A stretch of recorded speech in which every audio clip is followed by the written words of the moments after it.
ओम का उच्चारण करेंगे।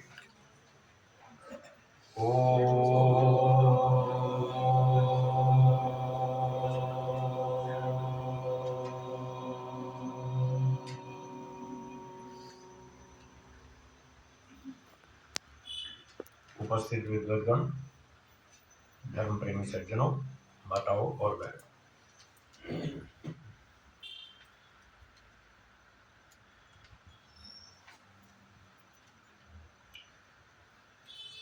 महर्षि पतंजलि जी ने एक शास्त्र बनाया जिसका नाम है योग दर्शन।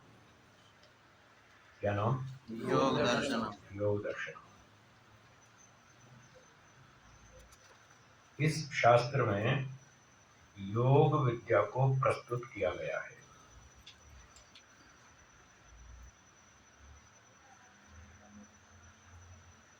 योग का अर्थ है समाधि।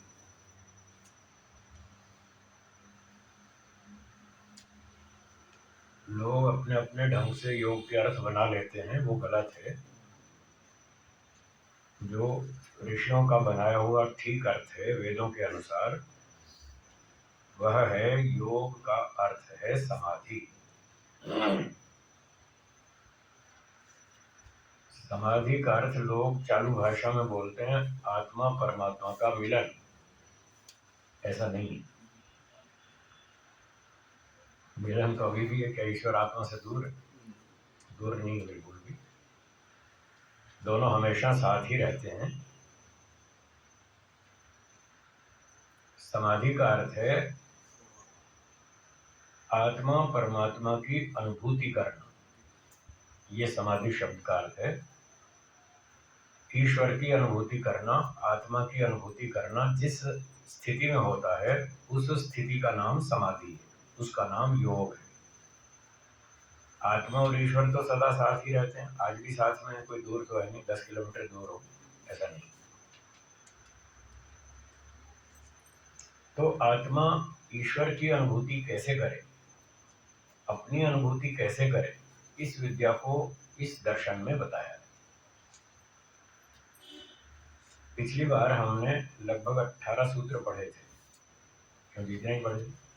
ठीक। पहले पाद के 1 से 18 या अधिक पढ़े थे? अधिक पढ़े थे। देखिए तो 28 पढ़े थे। 28 पढ़े थे। ठीक।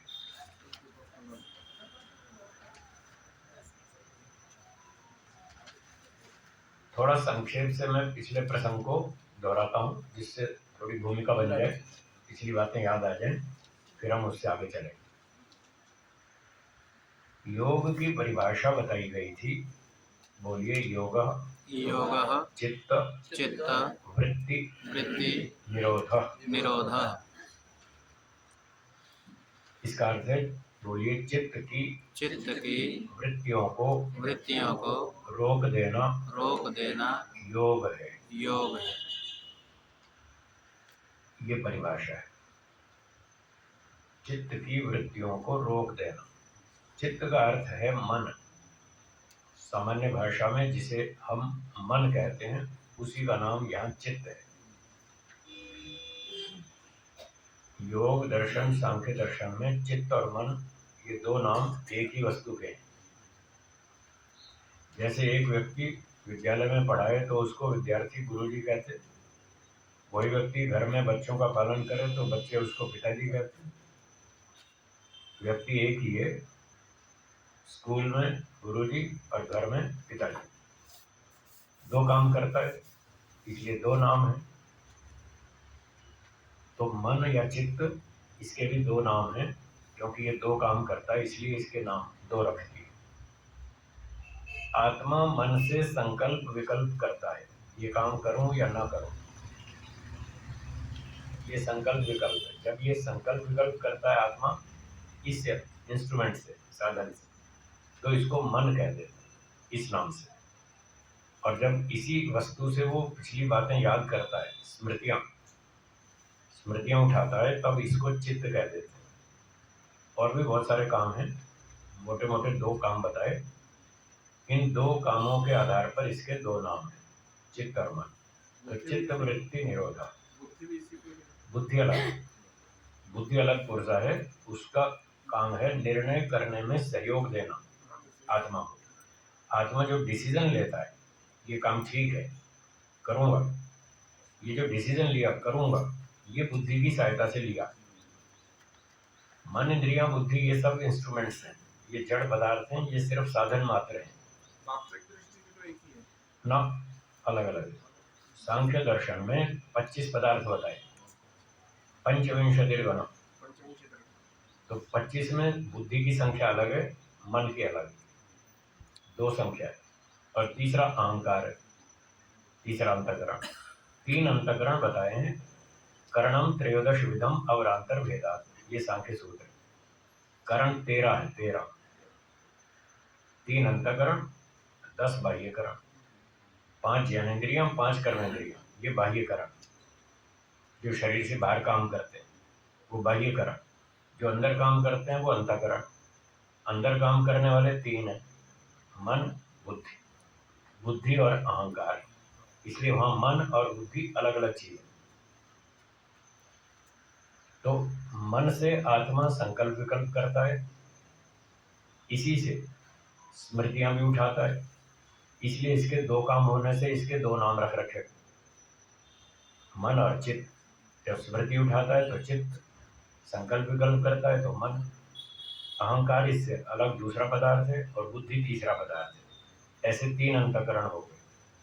तो 3 अंतःकरण, 10 बाह्यकरण, 13, 5 सूक्ष्म भूत, 5 स्थूल भूत, 10 ये हो गए। 13 और 10 23, 23 पदार्थ ये हो गए। 24वां प्रकृति और 25वां पुरुष। ये सांख्य दर्शन में 25 पदार्थ बताए। फिर पुरुष के 2 भेद कर दिए, जीव और ईश्वर। इस तरह से महर्षि दयानंद जी ने 8वें समुल्लास में सत्यार्थ प्रकाश में इस सूत्र की व्याख्या की है, और वहां पुरुष के 2 अर्थ बताकर जीव और परमेश्वर, ऐसे टोटल 26 पदार्थ होते हैं।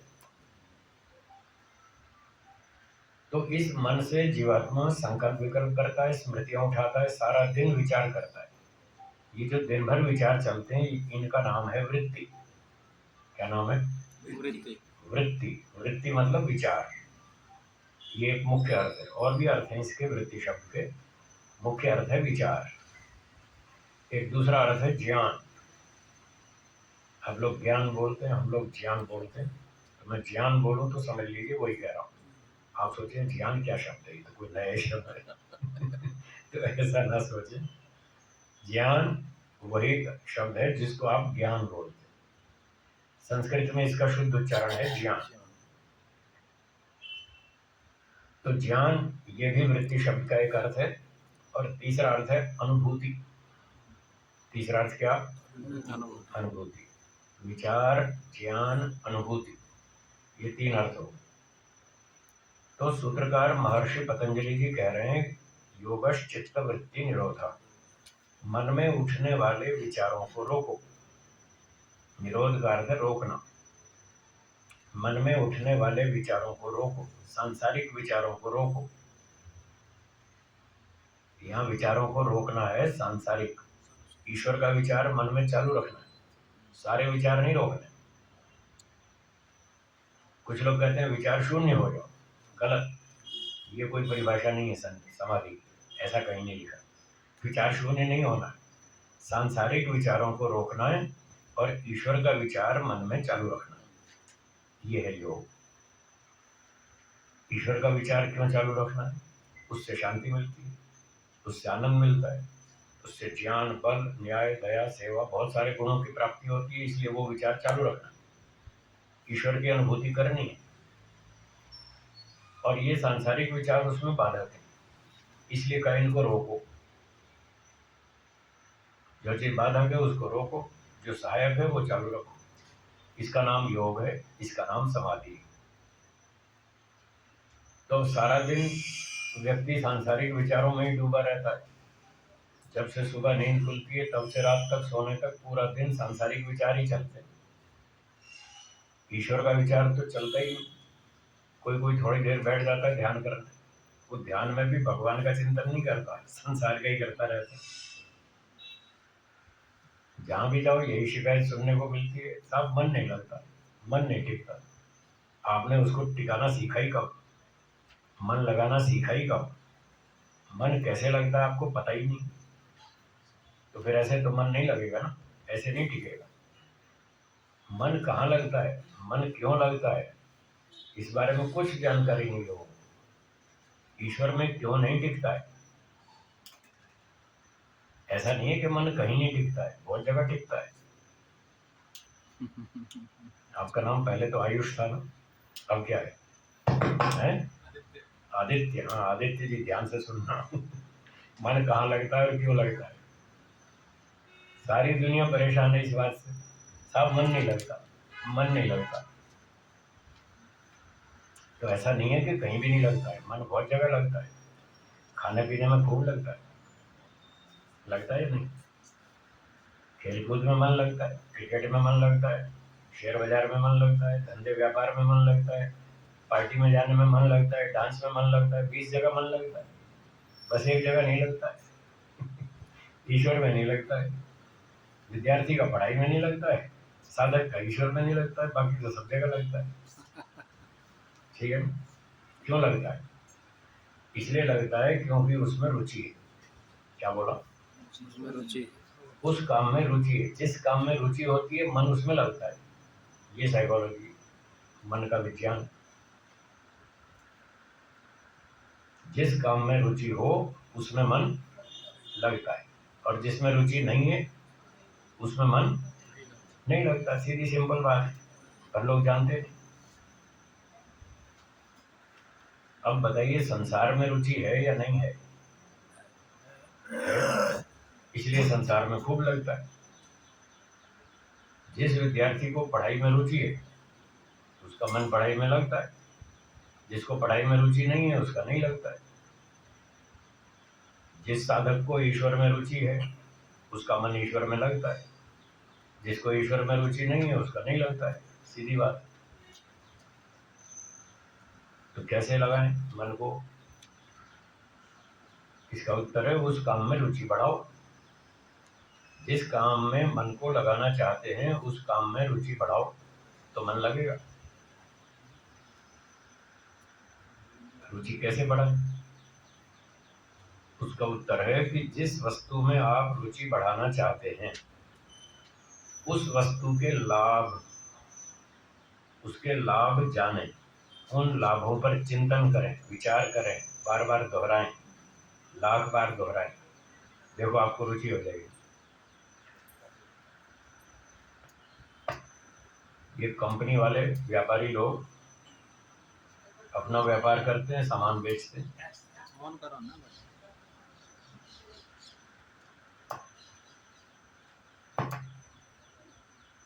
क्यों जी? व्यापारी लोग अपना सामान बेचते हैं या नहीं? बेचते हैं। कैसे बेचते हैं? वो पहले जनता की रुचि पैदा करते हैं, अपनी प्रोडक्ट में जनता की रुचि पैदा करते हैं, और जब रुचि पैदा हो जाती है फटाफट माल बिकता है। रुचि कैसे पैदा करते हैं? बढ़िया बढ़िया स्कीम दिखाते हैं, 2 साबुन खरीदो तीसरा फ्री में। क्यों भाई? 2 साबुन खरीदो तीसरा फ्री में। देखो लोगों की रुचि बनती है या नहीं? 2 शैम्पू खरीदो तीसरा फ्री में। तो ऐसी ऐसी स्कीम निकालते हैं, फिर उस वस्तु के गुण बताते हैं। वॉशिंग पाउडर निरमा, दूध सी सफेदी निरमा से आए हैं, ऐसे ऐसे उसके गुण बताएंगे, दिन में 20 बार बताएंगे। सुबह से रात तक टेलीविजन में एक ही विज्ञापन 20 बार दिखाते हैं। हाँ 200 बार भी दिखाते होंगे। बार बार दिखाते हैं तो लोग बार बार सुनते हैं, बार बार देखते हैं। अच्छा ये साबुन बहुत अच्छा है, ये सर्फ बहुत अच्छा है, इससे कपड़े बढ़िया धुलते हैं, हाथ भी नहीं काटता है, 40 बार धोने के बाद भी नए जैसे दिखते हैं कपड़े, तो ये तो अच्छा है। अब जब इतने गुण बताएंगे साबुन के, शैम्पू के, सर्फ के, तो बताओ रुचि पैदा होगी या नहीं? होगी ना। पर दुकान पे जाते ही आप बोलेंगे हाँ वो वाला साबुन दे दो, वो स्कीम वाला जिसमें एक फ्री, स्कीम वाला, जाते ही वो स्कीम वाला मांगेंगे। तो किसी वस्तु के गुणों को जानने से, सुनने से, समझने से, विचार करने से उसमें रुचि पैदा होती है। यदि ईश्वर में भी रुचि बढ़ाना चाहते हो तो यही काम वहां भी करना पड़ेगा। नियम सब जगह बराबर है। ईश्वर के गुणों को पढ़ें, सुने, जाने, मनन करें, विचार करें, बार बार दोहराएं। ईश्वर के गुण आपके दिमाग में बैठ जाएंगे, उसमें रुचि पैदा हो जाएगी। और जब रुचि पैदा हो जाएगी तो फिर खूब टिकेगा मन। खाने पकाने में बहुत टिकता है। यूट्यूब पर रोज नई नई आइटम देखते हैं और वहां से सीख सीख के नई नई बनाते हैं और रोज खिलाते हैं, तो देखो वहां कितना मन लगता है। तो ईश्वर के गुणों का बार बार चिंतन करें। आर्य समाज के पहले और दूसरे नियम में हिंदी भाषा में महर्षि दयानंद सरस्वती जी ने ईश्वर के गुण बताए। इन्हीं दो नियमों के आधार पर ईश्वर के गुणों का बार बार चिंतन करें। 1000 बार चिंतन करें, 10,000 बार चिंतन करें, और अधिक करें, 1,00,000 बार करें। देखो आपकी रुचि हो जाएगी, हमारी गारंटी। तो दो काम करने, एक काम ये करना है ईश्वर में रुचि बढ़ानी है। जब ईश्वर में रुचि बढ़ जाएगी तब मन वहां टिकेगा। और दूसरा, संसार से रुचि कम करनी। अब ये लोग करते नहीं, संसार में तो रुचि बढ़ाते जाते हैं, फिर कहते हैं जी भगवान में मन नहीं टिकता। ऐसे थोड़ा टिकेगा। संसार से रुचि कम करनी पड़ेगी, वैराग्य उत्पन्न करना पड़ेगा। अभी बहन जी सुना रही थी ना, ये गीत सुना रही थी कि वैराग्य प्राप्त करो, उससे मन टिकेगा, उससे शांति मिलेगी, भ्रांति हटेगी। तो वैराग्य चाहिए, संसार से वैराग्य प्राप्त करना है। वैराग्य का मतलब संसार से रुचि कम करना, आसक्ति कम करना, अटैचमेंट कम करना, राग और द्वेष दोनों कम करना। वैराग्य का मतलब है राग और द्वेष दोनों को कम करते जाना, धीरे धीरे समाप्त कर देना। ये वैराग्य कहलाता है। ये वैराग्य के सिक्के की एक साइड है, एक पक्ष। और दूसरा पक्ष ईश्वर में रुचि बढ़ाना। दोनों काम पूरे करने पड़ेंगे, तब जाके पूर्ण वैराग्य कहलाएगा। संसार से राग द्वेष को समाप्त करना, ईश्वर में रुचि बढ़ाना, ये दोनों मिलाकर वैराग्य कहलाता है। जब ये वैराग्य होगा तो चित्तवृत्ति निरोध फटाफट होगा। अभ्यास वैराग्याभ्याम तन्निरोध। अभ्यास और वैराग्य से वृत्तियों को रोका जाता है। तो ये वैराग्य चाहिए, वैराग्य है नहीं, इसलिए मन टिकता नहीं। कोई बात नहीं, फिर भी चलते रहिए, करते रहिए, बैठते रहिए, ध्यान तो करते ही रहें। मन टिके या ना टिके, अभ्यास तो करना ही है। धीरे धीरे ज्ञान विज्ञान को बढ़ाना है, वैराग्य को बढ़ाना है, और अभ्यास चालू रखना। छोटे छोटे बच्चों को जब स्कूल भेजते हैं तब उनकी इच्छा नहीं होती स्कूल जाने की। माँ को छोड़ना नहीं चाहती, माँ से दूर नहीं होना चाहते। 3-4 साल के बच्चे जिनको आप स्कूल भेजते हैं, छोटे छोटे, उनकी माँ को छोड़ने की इच्छा नहीं होती, स्कूल जाने की इच्छा नहीं होती, पढ़ने की इच्छा नहीं होती। फिर भी आप जबरदस्ती धक्का मार के भेजते हैं, थप्पड़ मार के भेजते हैं, चलो जाना पड़ेगा। तो शुरू शुरू में जबरदस्ती करते हैं, धीरे धीरे वो सीख जाते हैं। 6 महीने में फिर उनको अभ्यास हो जाता है, फिर जाने लगते हैं। तो ऐसे ही ध्यान में मन टिके या ना टिके, जबरदस्ती लगाना पड़ेगा, बैठना पड़ेगा। बस बैठिए, मन टिके ना टिके उसकी चिंता मत कीजिए, बस नियम पूरा करना है, जबरदस्ती बैठना है और अभ्यास करना है। धीरे धीरे योग्यता बनेगी। धीरे धीरे जैसे जैसे वैराग्य बढ़ेगा वैसे वैसे ईश्वर में मन लगेगा। तो उसमें टाइम लगेगा, ये लंबा काम, इतना छोटा नहीं है, जल्दी नहीं होता। तो महर्षि पतंजलि जी ने बताया, अभ्यास और वैराग्य से इन विचारों को रोका जा सकता है, और कोई उपाय नहीं। अब वैराग्य कैसे होता है? सत्य को जानने से। क्या बोला? सत्य को जानने से। पहले सत्य को जाने, जब सत्य को जान लेंगे तो वैराग्य हो जाएगा, वैराग्य हो जाएगा तो विचार रुक जाएगा, विचार रुक जाएगा तो समाधि हो जाएगी, समाधि होगी तो ईश्वर की अनुभूति होगी। इसका नाम योग। ऐसे करना है। सत्य क्या है? सत्य को जानने से वैराग्य होगा। सत्य को जानना, इसको शास्त्रीय भाषा में कहते हैं विवेक। क्या कहेंगे? विवेक। योग दर्शन में विवेक ख्याति ये शब्द है। विवेक ख्याति, वस्तुओं को ठीक से जानना। एक होता है शाब्दिक ज्ञान, शब्दों से तो हमने जान लिया। एक होता है वास्तविक ज्ञान, दोनों में बहुत अंतर है। विवेक ख्याति का मतलब वास्तविक ज्ञान, असली ज्ञान होना चाहिए। शब्दों से तो बहुत लोग जानते हैं। 2-3 साल की उम्र में बच्चों को सिखाना शुरू करते हैं, झूठ मत बोलो, सच बोलो, सिखाते हैं या नहीं? सब माताएं सिखाती हैं बच्चों को, सच बोलो, झूठ मत बोलो। तो शाब्दिक ज्ञान तो हो गया, सच बोलना चाहिए, झूठ नहीं बोलना चाहिए। 3 साल की उम्र से हो जाता है। पर 70 साल तक भी लोग क्या सच बोल पाते हैं? नहीं बोलते। जीवन भर भी वो व्यवहार में सत्य नहीं बोल पाते। कई जगह बोलते हैं, कई जगह गड़बड़ भी करते हैं, झूठ भी बोलते हैं, जबकि पता है उनको कि सच बोलना चाहिए। तो जो वास्तव में सच बोलता है व्यवहार में, उसको तत्व ज्ञान है, उसको वास्तविक ज्ञान है कि सच बोलना चाहिए। और जो शब्दों से जानता है कि हाँ सच बोलना चाहिए पर बोलता नहीं, वो शाब्दिक ज्ञान। गुस्सा करना चाहिए, नहीं। फिर छोड़ दिया गया, नहीं छूटा ना। गुस्सा नहीं करना चाहिए, ये शाब्दिक ज्ञान। क्योंकि व्यवहार में गुस्सा तो कर ही रहे हैं। जब व्यवहार में बंद कर देंगे तब वास्तविक ज्ञान होगा।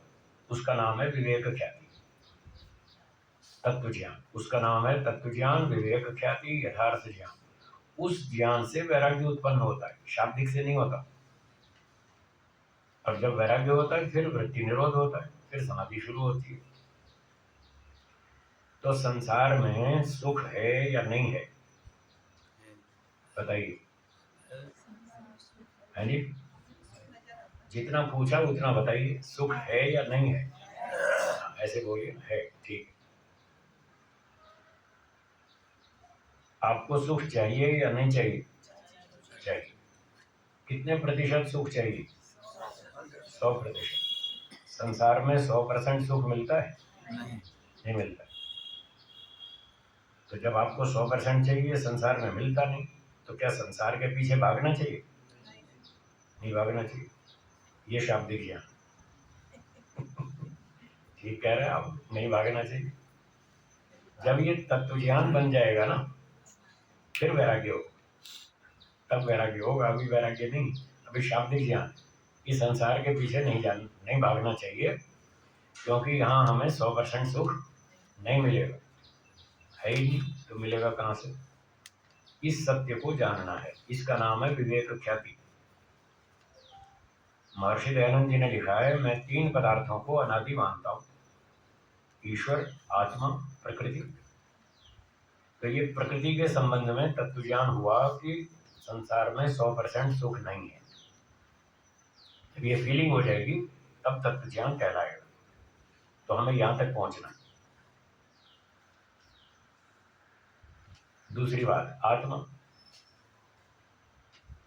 क्या कोई आत्मा आपको 100% सुख दे सकता है? हाँ या ना? नहीं दे सकता। आपको कितना चाहिए? 100%। तो जीवात्माओं के पीछे भागना ठीक है? नहीं ना ठीक, फिर भी भाग रहे। ये शाब्दिक ज्ञान, इसको तत्व ज्ञान में कन्वर्ट करना। संसार के पीछे 100%, संसार के पीछे नहीं भागना, क्योंकि ये 100% सुख नहीं दे पाएगा। किसी जीवात्मा को अपने जीवन का अंतिम लक्ष्य नहीं बनाना, क्योंकि वो 100% सुख नहीं दे पाएगा। मेरी बात को ठीक से समझिए। मैं ये नहीं कह रहा कि खाना पीना छोड़ दो, कपड़े पहनना छोड़ दो, मकान बनाना छोड़ दो, संसार का उपयोग करना छोड़ दो, ये नहीं कह रहा। इसके पीछे पड़ना गलत है, ये कह रहा हूँ। उपयोग करना तो ठीक है, यथा योग्य लाभ ले लो, कपड़े पहन लो, रोटी खा लो, मकान बना लो, कार खरीद लो, इन चीज़ों का लाभ उठाने को मना नहीं है। पर इनके पीछे पड़ जाते हैं ना लोग, बस जीवन का लक्ष्य ही वो है, वो गलत है। वो नहीं करना चाहिए, क्योंकि वो आपका यहाँ सिद्ध होने वाला नहीं है। ये तो टाइम पास है बस। भौतिक वस्तुओं से आपका जीवन ठीक ठाक चल जाएगा, बस इतना सहयोग करेंगी, इतना सहयोग ले लीजिए। ऐसा वेद भी कहता है, ऋषि भी कहते हैं, मैं भी कह रहा हूँ। प्रकृति साधन है मोक्ष प्राप्ति का, हाँ या ना? बस तो साधन बना के चलो। लोगों ने इसी को साध्य बना लिया, यही मार खा गए। तो प्रकृति को साधन मान के चलें, और जीवात्माओं को, उनको भी सहयोग लेना भी है और देना भी है। अकेले आप जी नहीं सकते, आपको बहुत से लोगों का सहयोग लेना पड़ता है, माता पिता का, भाई बहनों का, है? पत्नी का, परिवार का, बच्चों का, बेटे पोते का, आदि आदि बहुत सारे लोगों का सहयोग लेना पड़ता है, मित्रों का, साथियों का, गुरुजनों का। उनका सहयोग लो, कोई मना नहीं, पर उनको लक्ष्य मत बनाओ। 100% उनके पीछे मत पड़ जाओ, क्योंकि वो आपका 100% लक्ष्य सिद्ध नहीं कर सकते। तो उनसे यथा योग्य लाभ लेना और देना। जीवात्माओं से, जड़ पदार्थों से यथा योग्य लाभ लेना और उनकी रक्षा करना, वस्तुओं की सुरक्षा रखना, ये ठीक है। अब तीसरी बात, क्या ईश्वर आपको 100% सुख दे सकता है? दे सकता है। और आपको कितना चाहिए? तो उसके पीछे पड़ना, उसके पीछे पड़ना चाहिए। उसको लक्ष्य बनाओ कि हाँ, मुझे ईश्वर के पीछे जाना, वही मेरा काम पूरा करेगा। ये 3 बातें जब यहाँ बैठ जाएंगी दिमाग में और आपका जीवन आचरण वैसा हो जाएगा, तब इसको बोलेंगे तत्व ज्ञान। कि अब आपको तीनों पदार्थों का ठीक ठीक ज्ञान हो गया। जब ये हो जाएगा तो फिर आपको वैराग्य हो जाएगा। वैराग्य में यही बात बताई थी, संसार से रुचि कम हो जाएगी और ईश्वर में बढ़ जाएगी, इसी का नाम वैराग्य। बिना तत्व ज्ञान के वैराग्य नहीं होगा, बिना वैराग्य के वृत्ति निरोध नहीं होगा, बिना वृत्ति निरोध के समाधि और ईश्वर की अनुभूति नहीं होगी। ये सारा विज्ञान महर्षि पतंजलि जी ने बताया इस योग दर्शन में। और भी ऋषियों ने अपने अपने शास्त्रों में बताया, इसी तरह की बातें और भी बताई लोगों ने। पर ये जो हम इस समय योग दर्शन का अध्ययन कर रहे हैं, ये सारी बातें महर्षि पतंजलि जी ने बताई, वो हमको सीखनी है, समझनी है, उसका हमको जीवन में आचरण में लाना है। तो ऐसा सोचना शुरू कर दीजिए आज से। कोई जीवात्मा आपको 100% सुखी नहीं कर सकता, कोई जड़ पदार्थ आपको 100% तृप्त नहीं कर सकता, ईश्वर कर सकता है। ये चिंतन दिन भर रहना चाहिए, सारे दिन। भले ही आप रोटी बनाएं, कपड़ा धोएं, व्यापार करें, नौकरी करें, गाड़ी करें, यात्रा करें, जो भी करें, अंदर ये चलते रहना चाहिए। आदमी अंदर भी कुछ ना कुछ सोचता रहता है, बाहर के काम तो चलते ही रहते हैं, अंदर भी कुछ ना कुछ विचार चलता रहता है। जो अंदर विचार चलता है वो ये चलना चाहिए कि ईश्वर सबसे उत्तम है, बाकी सब ठीक है, सहयोगी है। ऐसे अंदर अंदर चलना चाहिए, तो फिर आपका स्तर ठीक है, आप तत्व ज्ञान की ओर बढ़ रहे हैं, आप वैराग्य की ओर बढ़ रहे हैं। बोलिए।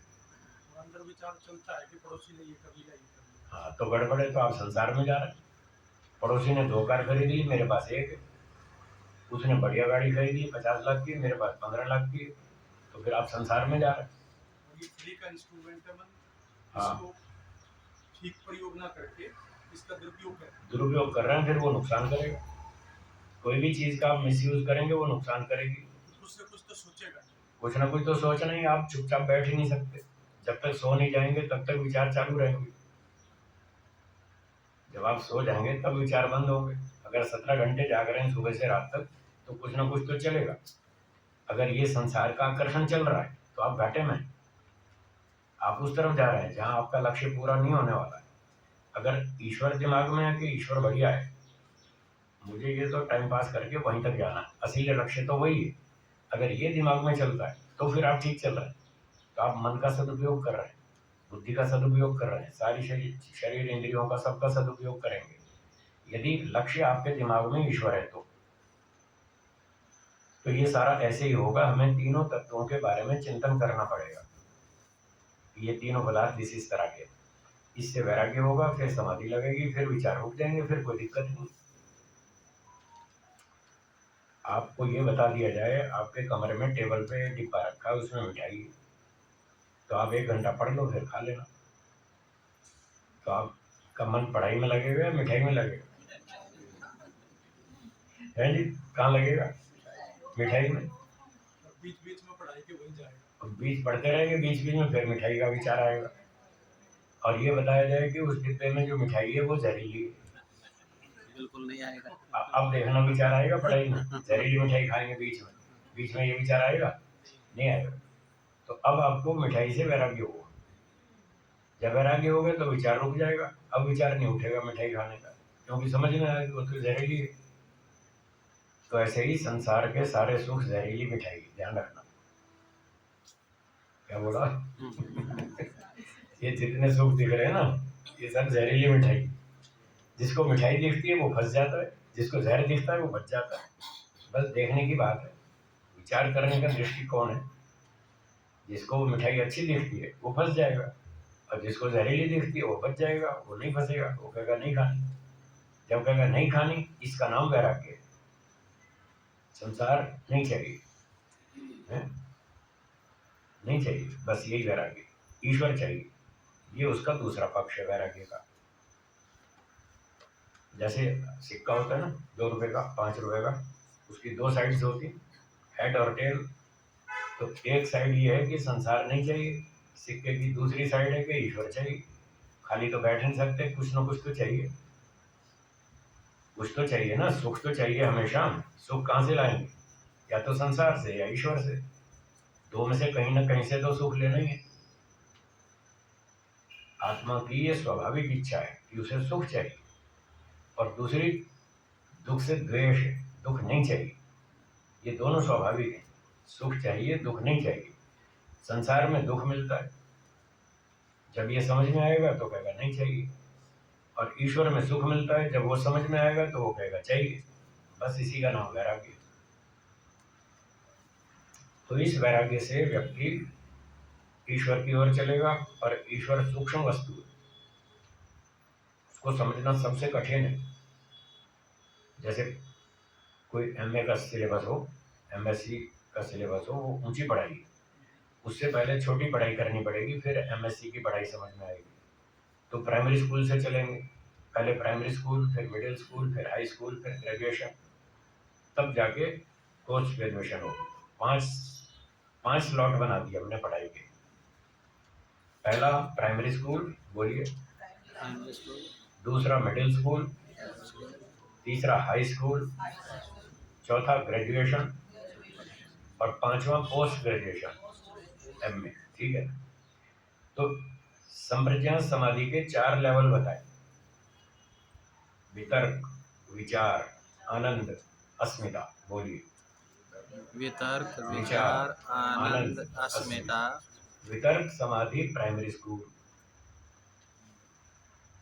प्राइमरी स्कूल की पढ़ाई सरल होती है, मोटे मोटे सब्जेक्ट होते हैं, जल्दी जल्दी समझ में आ जाते हैं बच्चों को।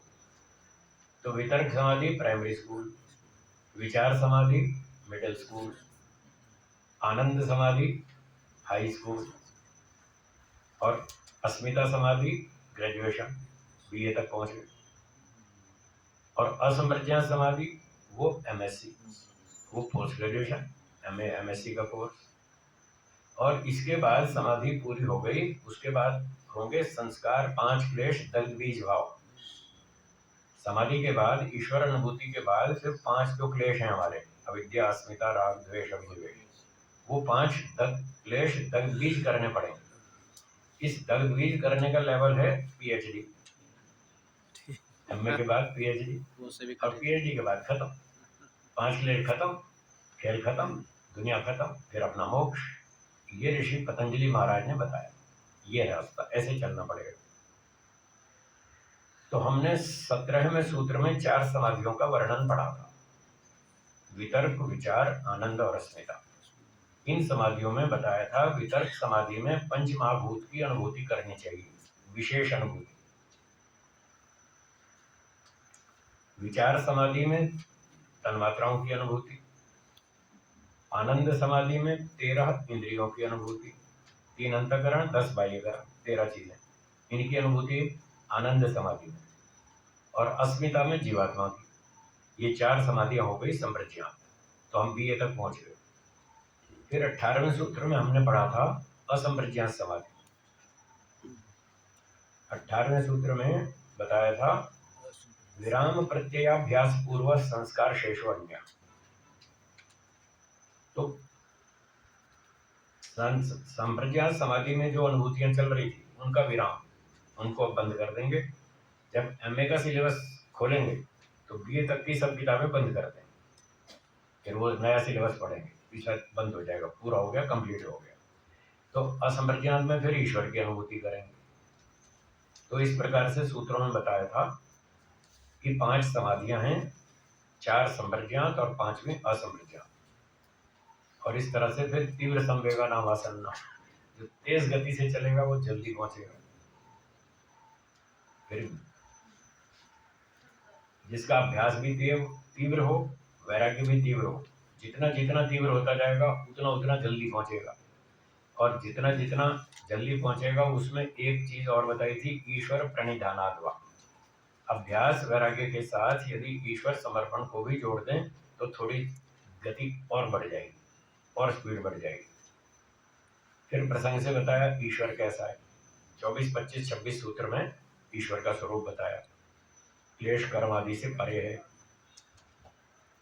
वो सबसे बड़ा ज्ञानी है, सर्वज्ञ है, सबका गुरु है, सब गुरुओं का गुरु है। फिर उसका नाम बताया 27वें सूत्र में, तस्य वाचकः प्रणव। ईश्वर का नाम ओम है। तज्जपस तदर्थ भावना, ओम का जप करें, अर्थ की भावना सहित करें।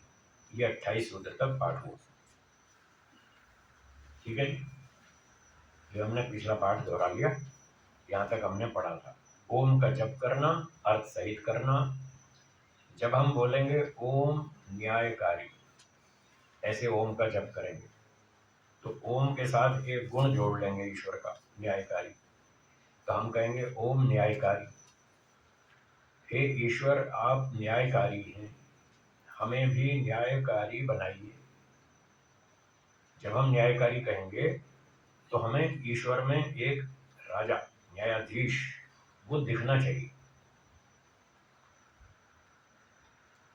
उसमें न्याय करने का गुण हमको दिखना चाहिए। जैसे हम किसी मनुष्य का परिचय कराते हैं, ये हाई कोर्ट में जज साहब, तब आपको आम आदमी नहीं दिखता, वो भले ही 5.5-6 फीट का व्यक्ति तो पहले भी दिख रहा था। जब ये परिचय हो गया कि ये हाई कोर्ट के जज साहब हैं, तब आपकी दृष्टि और बदल जाएगी। अब आपको सामान्य मनुष्य नहीं दिखेगा, उसमें एक न्यायाधीश दिखेगा। तो जैसे किसी मनुष्य में हमको न्यायाधीश दिखता है, ऐसे ही ईश्वर में भी न्यायाधीश दिखना चाहिए कि कोर्ट के, हाई कोर्ट के जज जैसा है। ठीक है ना? तो ऐसा पूर्ण न्यायकारी, सबका राजा, सबके कर्मों का अध्यक्ष, ऐसा देखना चाहिए। वो माफ बिल्कुल नहीं करता। जहां भी गलती करेंगे दंड मिलेगा, थोड़ी करेंगे तो थोड़ा दंड, ज्यादा गलती करेंगे ज्यादा दंड, जानबूझ के गलती करेंगे ज्यादा दंड, अनजाने में की तो कम दंड। पूरे नियमानुसार वो न्यायकारी। ऐसा न्यायकारी राजा हमको ईश्वर में दिखना चाहिए। ये है तदर्थ भावना। तो इस प्रकार से जब हम ध्यान करेंगे तो धीरे धीरे धीरे लंबे समय में हमको ईश्वर की अनुभूति हो जाएगी। अब इस बात को हम अगले सूत्र में पढ़ेंगे कि ईश्वर की अनुभूति होगी, आत्मा की अनुभूति होगी, क्या क्या होगा, वो अगला सूत्र देखिए। अब है 29वां, है जी। बोलिए। ततः ततः प्रत्यक चेतना प्रत्यक् चेतना अधिगमो अधिगमो अपि अपि अंतराय अंतराय अभावश्च। अभावश्च। अब ये ईश्वर प्रणिधान का फल बतला रहे हैं इस सूत्र में। पीछे 23वें सूत्र में कहा था ईश्वर प्रणिधानात्वा, कि ईश्वर समर्पण करने से साधक की गति और तेज हो जाएगी और वो और अधिक जल्दी ईश्वर तक पहुंचेगा। तो ये सारा ईश्वर समर्पण, ईश्वर का ध्यान, जप, उपासना करने से क्या फल होगा, उसका फल ये बताएं। तथा उस ईश्वर प्रणिधान करने से प्रत्यक चेतना अधिगम, प्रत्यक कहते हैं आंतरिक, आंतरिक चेतना, जो चेतन तत्व है, हमारे अंदर रहने वाला चेतन तत्व है, वो है ईश्वर। प्रत्यक चेतन का अर्थ है ईश्वर। अधिगम, उसकी प्राप्ति होगी। प्राप्ति का मतलब अनुभूति होगी। ईश्वर तो है अभी भी, जहां आत्मा है वही ईश्वर है। दोनों में एक माइक्रो मिलीमीटर की भी दूरी नहीं, दोनों एक ही जगह रहते हैं। और फिर भी आश्चर्य की बात है, जानते हैं ईश्वर हमारे अंदर ही बैठा है, हमारे बाहर भी है, अंदर भी है, आगे भी है, पीछे भी है, दाएं भी है, बाएं भी है, सब जगह है। फिर भी उससे मुलाकात नहीं हो रही है, उससे बात नहीं हो रही, उससे भेंट नहीं हो रही, कोई फीलिंग ही नहीं हो रही। बस यही आश्चर्य की बात है। जितना निकट ईश्वर है हमारे हमारे निकट जितना ईश्वर है, शायद दूसरी कोई चीज़ नहीं होगी। अब फिर भी हम उसको महसूस नहीं कर पा रहे। पर ये सब वैराग्य और अभ्यास करने से, ईश्वर पर निधान करने से, महर्षि पतंजलि जी कह रहे हैं, उसकी अनुभूति शुरू होगी। प्रत्यक्ष चेतना अधिगमा, उसकी अनुभूति शुरू हो जाएगी। बस समाधि हो गई, यही समाधि है। ईश्वर की अनुभूति होगी और अपि जीवात्मा की भी होगी। अपि का अर्थ है भी, तो ईश्वर की तो होगी ही, साथ साथ जीवात्मा की अनुभूति भी हो जाएगी। अर्थात अपनी अनुभूति भी हो जाएगी, मैं कौन हूँ, मैं कैसा हूँ। आज कितने आश्चर्य की बात है, बड़े बड़े वैज्ञानिक लोग एटम से लेकर के और बड़ी बड़ी गैलेक्सी तक बहुत दुनिया को जानते, संसार को बहुत अधिक जानते, और अपने आप को नहीं जानते मैं कौन हूँ। कितने आश्चर्य की बात है। दुनिया भर की खबर है, पर खुद का पता नहीं मैं कौन, मैं कहाँ से आया हूँ, कहाँ जाऊँगा, क्या करना चाहिए, क्या नहीं करना चाहिए, क्या ठीक है क्या गलत, अपने बारे में कुछ नहीं पता।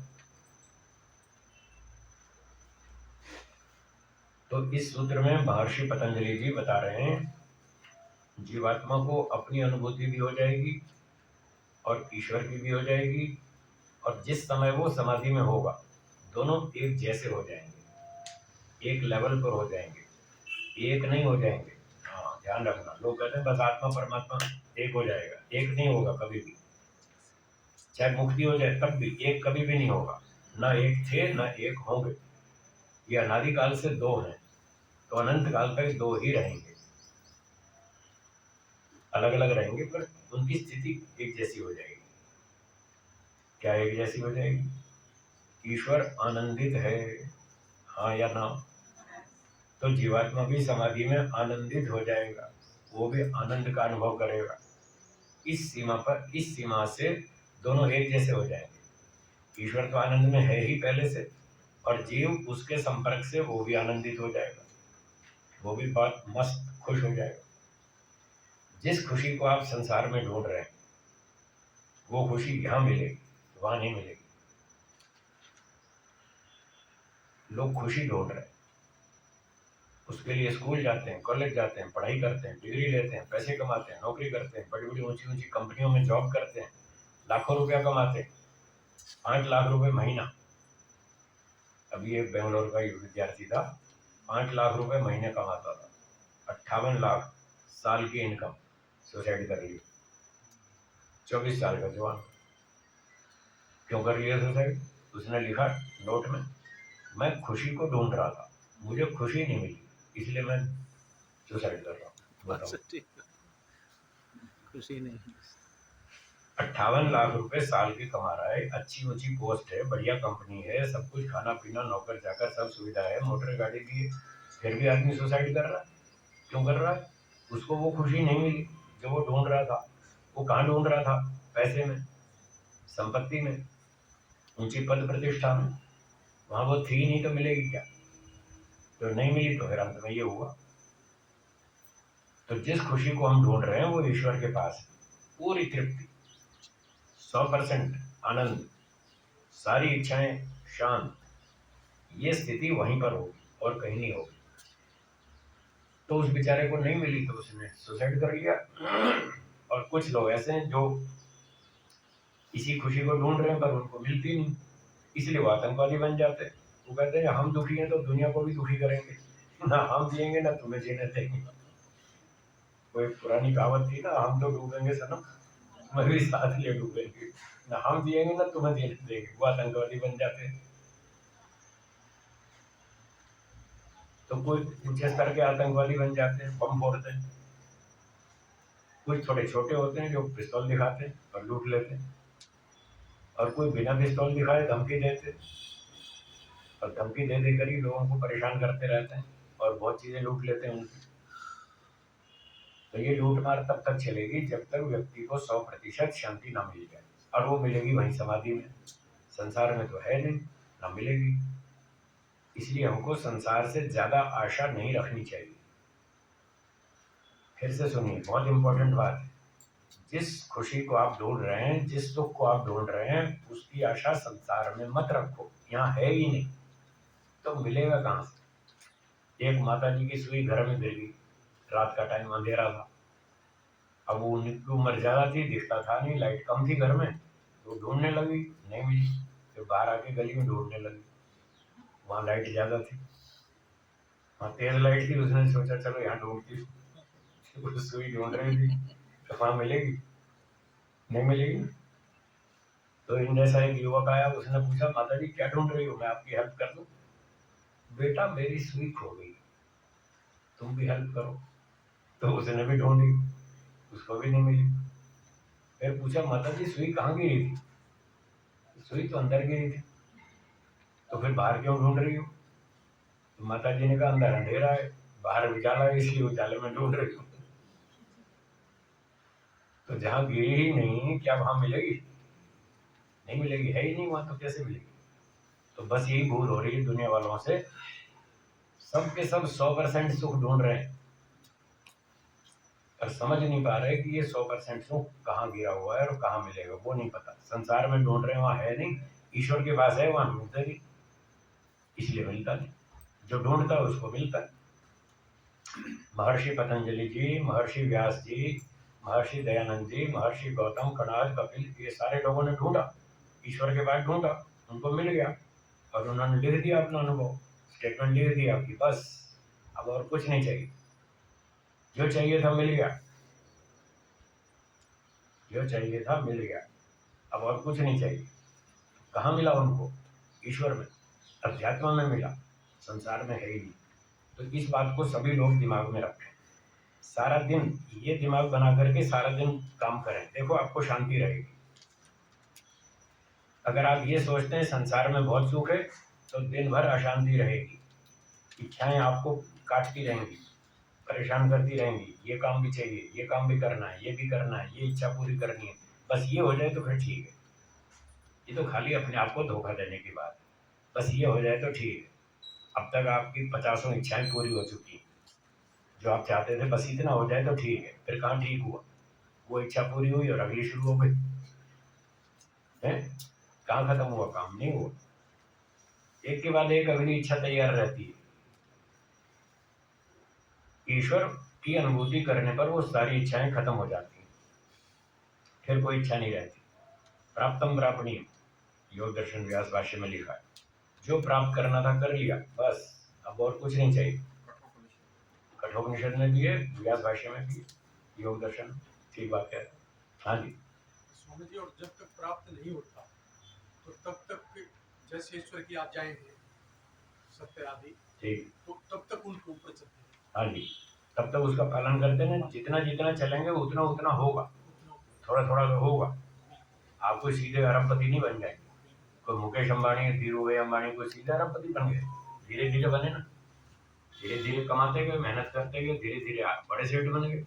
तो हर फील्ड में ऐसे ही होता है, कोई रातों रात अरबपति नहीं बन जाता, धीरे धीरे मेहनत करता है, धीरे धीरे कमाता है, फिर और आगे मेहनत करता है, फिर और आगे कमाता है। तो जितना जितना हम अध्यात्म में चलते जाएंगे, जितना जितना यम नियम का पालन करेंगे, उतना उतना सुख मिलता जाएगा। जितना जितना सुख मिलेगा उससे आपका उत्साह बढ़ेगा, और फिर आप और उत्साह से आगे बढ़ेंगे, फिर और आगे जोर लगाएंगे, ऐसे धीरे धीरे वहां तक पहुंचेगा। ठीक है, हमारा समय कितने बजे तक है, 9 सवा 9 9 या सवा 9, सवा 9 टोटल सवा 9 है ना। हाँ ठीक है, चलिए थोड़ी देर शंका समाधान कर लें। अच्छा, इस सूत्र की एक बात रहेगी, वो पूरी कर दूं। तो ततः प्रत्यक चेतना अधिगम, ततः उस ईश्वर प्रणिधान से, प्रत्यक चेतना आंतरिक चेतना ईश्वर की अनुभूति होती है, और अपि जीवात्मा की भी होती है। तो जीवात्मा और ईश्वर दोनों एक जैसे हो जाते हैं। जैसे ईश्वर दुखों से रहित है, इस स्थिति में आत्मा भी दुख रहित हो जाता है, उसकी सारी टेंशन खत्म हो जाती है, सब तनाव खत्म, चिंताएं खत्म, सारे दुख समाप्त। ईश्वर की तरह, जैसे ईश्वर को कोई चिंता टेंशन नहीं, दुनिया में बहुत उठापटक होती रहती है, रोज दंगे होते हैं, मारधाड़ होती है, अत्याचार होता है, अन्याय होता है, शोषण होता है, बहुत कुछ होता है। आपको जब जब ऐसी घटनाएं सुनने पढ़ने को मिलती हैं, न्यूज में देखने को मिलती हैं, तो आपको अशांति बढ़ती है या नहीं बढ़ती? बढ़ती है ना। क्या ईश्वर नहीं देख रहा है इन चीजों? वो भी तो देख रहा है।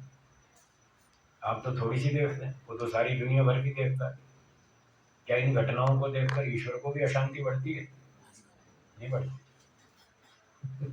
ईश्वर को कोई फर्क नहीं पड़ता है, उसके लिए कोई नई चीज थोड़ी है। हमको अशांति होती है, हमको टेंशन होती है, हमको आश्चर्य होता है, हमको दुख होता है। क्यों होता है? क्योंकि हमारे लिए वो नई चीज है। जब भी आप कोई नई चीज सुनेंगे, पढ़ेंगे, देखेंगे, जानेंगे, आपको आश्चर्य होगा, अच्छा ऐसा भी होता, ये तो आज ही पता चला। तो जब आप कोई नई चीज देखेंगे तो आपको आश्चर्य होगा, अच्छा ऐसा भी होता है। आश्चर्य होगा, कोई खराब घटना होगी तो दुख भी होगा कि ऐसा तो नहीं होना चाहिए था, फिर भी ऐसा हुआ, अच्छा नहीं हुआ, आपको दुख होगा, क्योंकि आप जानते नहीं, आपके अंदर अज्ञान है, मिथ्या ज्ञान है, अविद्या है, इसलिए आपको दुख होता है। क्या ईश्वर में अविद्या है जी? उसको कोई भ्रांति है, कोई मिथ्या ज्ञान है, कोई उसके लिए नई चीज है क्या? कुछ भी नया नहीं है।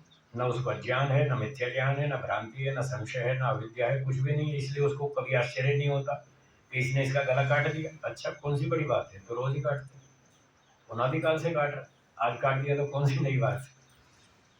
तो ईश्वर को कभी कोई आश्चर्य नहीं होता। यहाँ गौएं मार दी, उनकी गौओं की तस्करी कर दी, इतनों को गोली मार दी, इतने में बम फोड़ दिया, ईश्वर के लिए कुछ नहीं है, वो तो पुरानी बातें सारी, उसके लिए कुछ भी नया नहीं है। इसलिए उसको कोई आश्चर्य नहीं होता, कोई दुख नहीं होता। इसलिए भी नहीं होता कि वो जानता है ईश्वर नित्य है, आत्मा नित्य है, प्रकृति नित्य है। तो बताओ नुकसान किसका हुआ? वस्तुएं टूटी, कौन सी वस्तुएं टूटी? जो बनी थी, जो बनी थी क्रिएशंस, वो तो नष्ट होनी है, एक ना एक दिन तो नष्ट होगी। तो वो तो ईश्वर को पता है, जो चीज बनती है वो टूटती है, वो टूट गई। आदमी का शरीर मार दिया, तो शरीर पैदा हुआ था तो मरेगा, मर गया तो कौन सी बड़ी बात। बस उसने अन्याय से मारा, ये नहीं करना चाहिए था, और ईश्वर को वो भी पता था ये अन्याय करेगा, तो उसके लिए तो वो भी नया नहीं। इसलिए ईश्वर के लिए कुछ भी नया नहीं है। इस कारण से ईश्वर को कुछ भी आश्चर्य नहीं होता, और वो जरा भी विचलित नहीं होता, वो हमेशा स्थिर रहता, बस देखता रहता क्या हो रहा है। जो घोटाला कर रहा है उसको दंड दूंगा, जो ठीक कर रहा है उसको इनाम, बस वो इतना ही देखता है, इतना ही हिसाब किताब करता है, बाकी उसको कोई सुख दुख कुछ नहीं होता। तो जैसे ईश्वर दुखों से रहित है, चिंताओं से रहित है, टेंशन तनाव से रहित है, इस समाधि अवस्था में जीवात्मा भी ऐसा हो जाता है, तनाव रहित, चिंता रहित, टेंशन रहित, दुख रहित। ईश्वर आनंदित है, वो भी आनंदित हो जाता है। ईश्वर को कोई बाधा नहीं है, उसको भी कोई बाधा महसूस नहीं होती, कहता सब बढ़िया ठीक ठाक। तो इस प्रकार से जीवात्मा अपनी अनुभूति भी करता है, ईश्वर की भी करता है। और सूत्र में आगे लिखा है अंतराय अभावश्च, और जो अंतराय हैं, योगाभ्यास के बाधक हैं, जो योगाभ्यास के शत्रु हैं, उनका भी नाश हो जाता है। अभाव मतलब नाश हो जाता है। तो ये इस ईश्वर प्रणिधान के फल बताए, 3 फल बताए, ईश्वर की अनुभूति, आत्मा की अनुभूति, और शत्रुओं का नाश, योगाभ्यास के शत्रुओं का नाश। वो शत्रु कौन से हैं वो अगले 2 सूत्रों में बताए जाएंगे। अब बोलिए जो पूछना हो।